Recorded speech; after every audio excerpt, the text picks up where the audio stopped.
की न्यूज़ और मैं हूं आपके साथ सनम अरूज। एक और हवा की बेटी ससुराल वालों के जुल्म और तशद्दुद का शिकार हो गई। 21 साला सिद्रा, जिसको ससुराल वालों ने कत्ल कर दिया या इस नहेज पर पहुंचा दिया कि वो खुदकुशी कर ले। इससे पहले भी एक वाकया सानिया जहरा का जो मुल्तान में पेश आया था, उसमें भी ससुराल वालों ने बहू को कत्ल करके खुदकुशी का रंग दिया था। अब इस मामले में, इस वाकये में, सिद्रा वाले में हम जानने की कोशिश करेंगे कि ये खुदकुशी थी, ये कत्ल था, या सिद्रा के माँ बाप को इंसाफ मिला या नहीं मिला। ये माँ बाप मेरे साथ मौजूद हैं सिद्रा के, और इन्हें नहीं पता था कि इनकी बेटी के साथ ये जुल्म हो जाएगा। इनकी तरफ चलते हैं, इनसे जानते हैं कि इनकी बेटी की शादी किस तरह से, कहाँ की इन्होंने, और इनकी बेटी इन्हें किस हाल में मिली। क्या नाम है आपका? फातिमा बीबी। आप सिद्रा की वालिदा हैं? हाँ जी। अच्छा, मुझे बताइएगा सबसे पहले कि सिद्रा की उम्र कितनी थी? 21 साल। 21 साल। शादी कितना अरसा पहले हो गई? 5 माह हो गया। 5 महीने हो गए। रिश्तेदारों में की थी या गैर बरादरी में? गैर बिरादरी में की थी। रिश्ता किसने करवाया था? कोई जानने वाला था? नहीं, मेरे अम्मी अब्बू से। अच्छा, मुझे बताइएगा कि कोई मालूमात ली थी उन लोगों की जहाँ बेटी को बिहा रहे थे? नहीं जी। कितनी दफ़ा आए गए थे? आए गए थे, कुछ महीने में 3-4 चक्कर लगाए थे जब रिश्ता किया था। और रिश्ता करने के कितना अरसा बाद शादी की? 1 महीने बाद ही जल्दी शादी कर दी। 1 महीने में ही शादी कर दी। अच्छा, मुझे बताइएगा कि सिद्रा के साथ क्या हुआ? फिलहाल तो बिल्कुल ठीक चल रहा था। जब शादी हुई थी उसके बाद बिल्कुल सही जा रही थी। 1 महीने में ही बस उसके साथ। शादी को 5 माह हुए, अभी सिर्फ 5 महीने हुए, और शादी के बाद वो ठीक थी, खुश थी? हाँ जी, शादी के बाद बिल्कुल ठीक। शादी के बाद आपके पास वो कितने अरसे के बाद आती थी? 15 दिन बाद चक्कर लगा जाती थी। मियाँ के साथ आती थी? हाँ जी, मियाँ के साथ ही आती जाती थी। अच्छा, मियाँ का रवैया ठीक था? हाँ जी, उस टाइम तो ठीक था, उसके साथ रवैया बिल्कुल ठीक था। कोई ऐसी लड़ाई झगड़े वाली बात ही नहीं थी। बच्चा होने वाला था, बताया, मियाँ भी खुश होगा, वो भी खुश? हाँ जी, मियाँ भी खुश था। मैं फ़ोन किया है कि मेरे जवाई ने फ़ोन किया सी कि अम्मी मुबारक हो, तो सिद्रा माँ बनने वाली है। तो उनकी माँ ने भी मुबारक दी सी, कहती है कि मुबारक हो, आप नानी बनने वाली। हमें बहुत खुशी हुई, उनको भी खुशी। मेरे पास सिद्रा 8 दिन रह के भी गई है, कोई लड़ाई झगड़े वाली गाल ही नहीं सी। फिर गई है, फिर सिद्रा से आपका राब्ता होता रहा? हाँ जी। तो फिर गई है, तो मेरे को महीना 15 दिन आई है, 8-10 दिन रह के गई है। तो जाके उतो जाते ही ना काम लड़ाई का शुरू हो गया। क्या, किस बात की लड़ाई थी? आपको फ़ोन किया होगा, बताया होगा कि किस बात की लड़ाई है? कहती अम्मी ये लड़कियों से बातें करता है, मैं इसको समझाती हूँ तो नहीं समझता। मैं क्या बेटा असी आवांगे समझावांगे। फिर मैं जिस दिन मिल के आई हूँ, कहती अम्मी कि मेरी सास बड़ा मेरे नाल लड़दी, कपड़े नहीं पान देंदी, कहती कपड़े ना पाए कर। मैं क्या खुद मैं सिलाई करके तेन कपड़े देनी, क्यों नहीं पान देंदी, कोई वजह दस। कहती अम्मी बस एवं कैड़ पैड़ की रखती है, लड़ाई झगड़ा करती, मेरी जठानी भी तो मेरी सास दोवें। आपको सिद्रा ने कहा कि मैं तंग हूँ या मुझे ले जाएं, या मेरा? बात नहीं उसने की। कहती है कि अम्मी मैं ईद के बाद आऊँगी, तो फिर मैं हफ्ता 1.5 आपके साथ रुकूँगी, फिर बताऊँगी कि क्या क्या मेरे साथ करते हैं। सिद्रा के मरने से कितना अरसा पहले आपकी, कितने दिन पहले, कितने घंटे पहले फ़ोन पे उससे बात? मेरी सिद्रा से 1 दिन पहले 21 तारीख को फौत हुई है, तो 20 तारीख को मैं मिल के आई हूँ उसको। तो 5 बजे मैं लाहौर पहुँची हूँ, तो मैं उसके साथ बात की, बेटा मैं लाहौर पहुँच आई हूँ। उसने कोई बात बताई इस तरह की कि मेरे साथ लड़ाई हुई है, या कोई इस तरह? उस टाइम उसने कुछ भी नहीं बताया, कि इतना ही कहा कि अम्मी आप रोटी नहीं खा के गई, तो मेरा बंदा आके नबील मेरे साथ लड़ रहा है, कहता है आपने अम्मी को रोटी नहीं बना के दी। तो मैंने उस वक्त तक बज़ाहिर सब ठीक लग रहा? उस टाइम ठीक था। फिर उसके बाद आपको फ़ोन आया कि आपकी बेटी की डेथ हो गई है? हाँ जी, सुबह कुछ 11 बजे 11:55 का मैंने फ़ोन आया कि किसका फ़ोन आया? मेरे जवाई का आया कि दिल का अटैक हो गया। सानू दसिया गया दिल का अटैक हो गया है। मेरे ससुराल वालों ने दसिया गया कि इन्हें दूसरा खुदकुशी की। मेरे अम्मी अब्बू ने भी दसिया गया कि इन्हें खुदकुशी की। 9 सस लड़ियाँ ने तो इन्हें जाके फंदा ले लिया।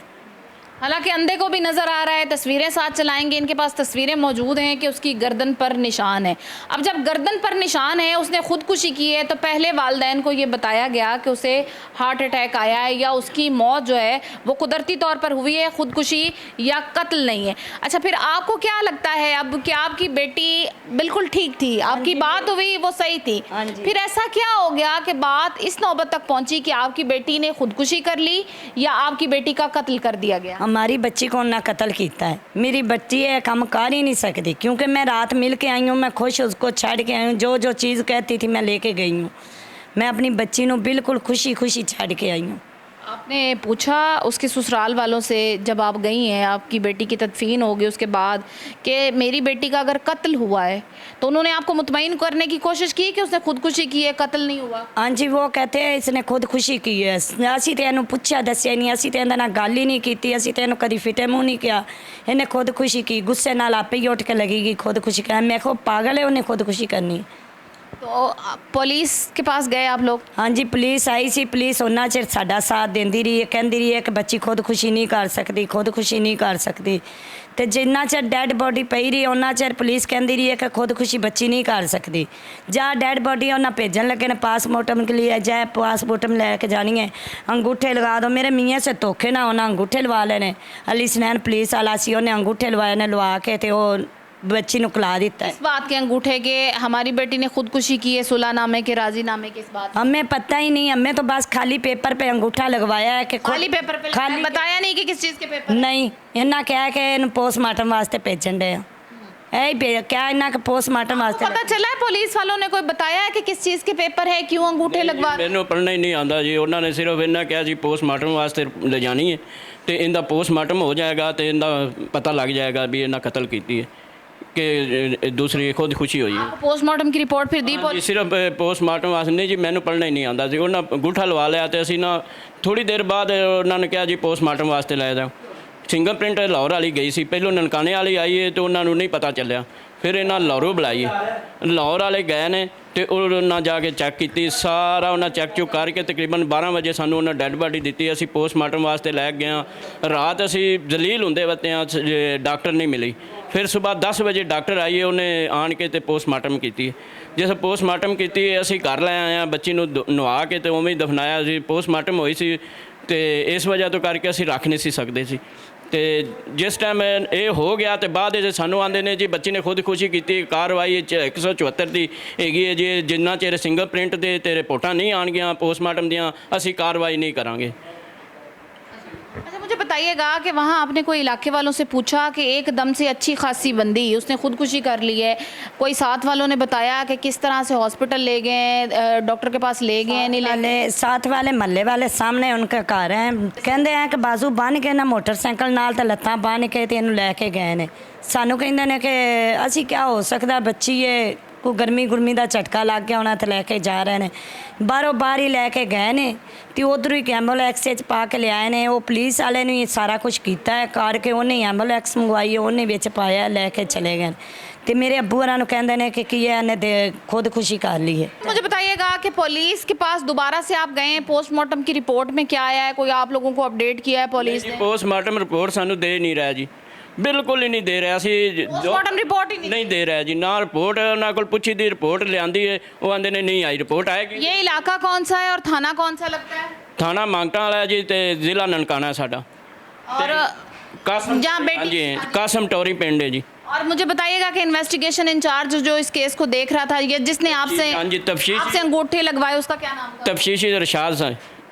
ਹਾਂਜੀ, ਉਹਦੇ ਕੋਲ ਅਸੀਂ ਜਾਂਦੇ ਹਾਂ ਨਾ ਤੇ ਉਹ ਸਾਨੂੰ ਫੋਨ ਕਰਦਾ ਜੀ ਰਿਪੋਰਟਾਂ ਆਉਣਗੀਆਂ ਤੇ ਮੈਂ ਕਾਰਵਾਈ ਕਰਾਂਗਾ। ਉਹ ਸਾਨੂੰ ਮਿਲਦਾ ਹੀ ਨਹੀਂ ਜੀ।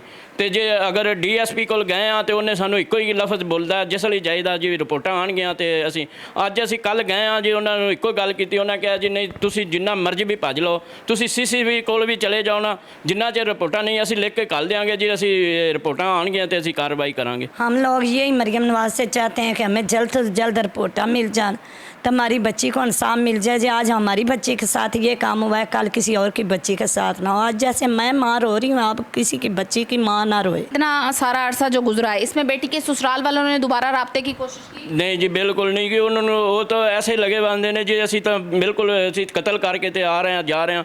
ਸਾਨੂੰ ਤਾਂ ਉਹ ਇਸ ਤਰ੍ਹਾਂ ਹੱਸਦੇ ਨੇ ਸਾਡੇ ਤੇ। ਬਿਲਕੁਲ ਹੀ ਅਸੀਂ ਜਾ ਰਹੇ ਹਾਂ ਉੱਥੇ ਨਨਕਾਣੇ ਥਾਣੇ ਗਏ ਸੀ ਤੇ ਉਹਨਾਂ ਸਾਨੂੰ ਜੀ ਉਹਨਾਂ ਨੂੰ ਅੰਦਰ ਬਿਠਾ ਲਿਆ। ਸਾਨੂੰ ਡੀਐਸਪੀ ਫਖਰ ਜ਼ਮਾਨ ਨੇ ਅੰਦਰੋਂ ਬਾਹਰ ਕੱਢ ਦਿੱਤਾ। ਉਹ ਬੜੇ 10 ਮਿੰਟਾਂ ਬਾਅਦ ਅੰਦਰੋਂ ਨਿਕਲੇ ਨੇ। ਉਹ ਬੜਾ ਸੀਨਾ ਚੌੜਾ ਕਰਕੇ ਅੰਦਰੋਂ ਨਿਕਲੇ ਨੇ, ਹੱਸਦੇ ਹੱਸਦੇ ਨਿਕਲੇ ਨੇ ਤੇ ਹੱਸਦੇ ਹੱਸਦੇ ਅਗਾਂਹ ਟੁਰ ਗਏ ਨੇ। ਸਾਡੇ ਅੰਦਰ ਕੋਈ ਵੜ ਕੇ ਵੇਂਦਾ, ਜਿਨ੍ਹਾਂ ਦੀ ਬੱਚੀ ਚਲੀ ਗਈ, ਜਿਨ੍ਹਾਂ ਦਾ ਜਿਗਰ ਦਾ ਟੁਕੜਾ ਕੱਟਿਆ ਗਿਆ।